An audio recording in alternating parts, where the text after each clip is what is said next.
With apologies to the Smiths for the title of this video, a DJ can make or break the wedding experience for both you and your couple. Let's talk about it.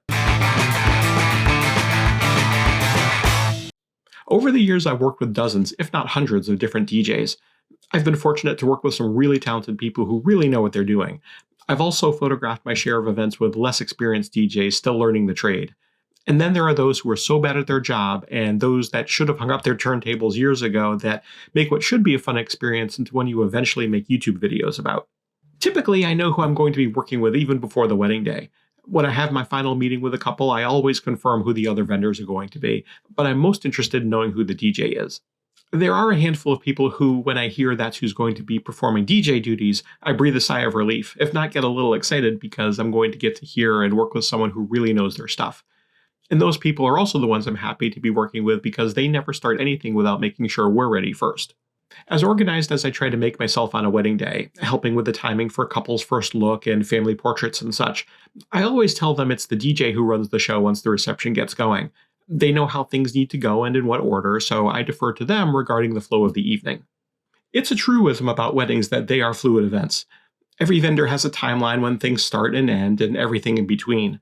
Maybe due to a parent or groomsman arriving late or a small child having a meltdown, timelines can and do go off the rails. Sometimes that falls upon me to get family pictures done more quickly than I would prefer in order to get things back on track, but often it's the DJ who adjusts on the fly to bring things back into line. Many are the times when an on-the-ball DJ has saved a wedding reception because they knew how to adjust timelines accordingly. One time, all the planned events that the DJ and I were supposed to do were either already done or on hold until after dinner. Dinner service started about 45 minutes late that night. These things happen. That kind of delay means there's less time during the reception later for people to dance and party. After about 20 minutes of everyone waiting for something to happen, the DJ and I decided to fill the void. We had the couple cut their cake and do their parent dances right then. That took everyone's attention off their grumbling bellies and onto something festive. It took more time still for the food to come out, but because we adjusted things this way, the guests had more time to enjoy the party later on. If I have a couple who is considering not having a DJ and simply hitting play on a laptop, I tell them that DJs do more than just play music. They're also MCs and directors. While it's a basic task of the job to play the appropriate beats and tempos at the appropriate times, their job is also to direct guests that the next thing is going to happen so they all pay attention. They also help a couple be where they're supposed to be for introductions and their first dance and cake cutting and the like. I had one wedding where the couple had their niece select songs off their laptop rather than hire a DJ. When they entered the tent and were going into their first dance, they literally didn't know where to go or what to do. I took it upon myself to position them in the center of the dance floor and nodded to the niece to start the music. So I'm someone who encourages couples to make sure they have a DJ so they and their guests will have a better experience. But I've been told you're here for the stories, so here's one about a DJ who threatened me with bodily harm. This was a wedding I traveled some distance to photograph. It was a venue in Maine that I hadn't been to before, working with a DJ I hadn't worked with before, someone local to that area. As I usually do, I introduced myself when I arrived and took a few minutes with him to go over our respective itineraries to make sure we were all on the same page for the evening. We were, and all seemed well. Now, when you transition from ceremony to family pictures, then back into the space where the reception is being held, it takes a few minutes for us to switch from one lighting system to another. I use Godox strobes for my portraits and Canon speedlights for the reception. I always arrive at a venue early before my coverage is scheduled to start to set up my light stands in advance so I can hit the ground running during this transition.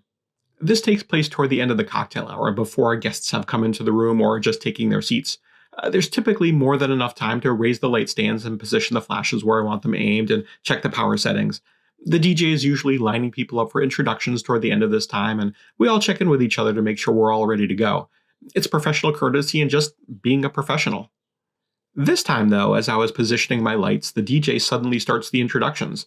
There was no prelude like welcoming everyone to the wedding or other kinds of heads up that he was going to do this right then. I also didn't think it was going to happen just then because not all of the guests had taken their seats yet.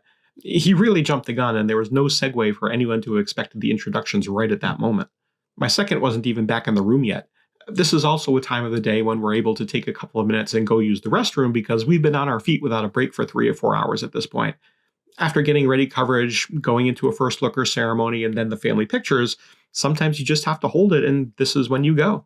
So the introductions start, and I'm not set up yet. My second isn't in the room, so I quickly switched my on-camera flash from a transmitter to ETTL and bounced light into the ceiling instead of using off-camera flash like I was setting up to do. Because he ran through the introductions so quickly, I missed most of the wedding party coming in. I did get the couple entering, and a moment behind them, my second came through the door and shot me a confused look because this was not the plan, nor how things are usually done. The couple take their seats, and I walk over to the DJ and say to him, "Dude, how about a heads up?"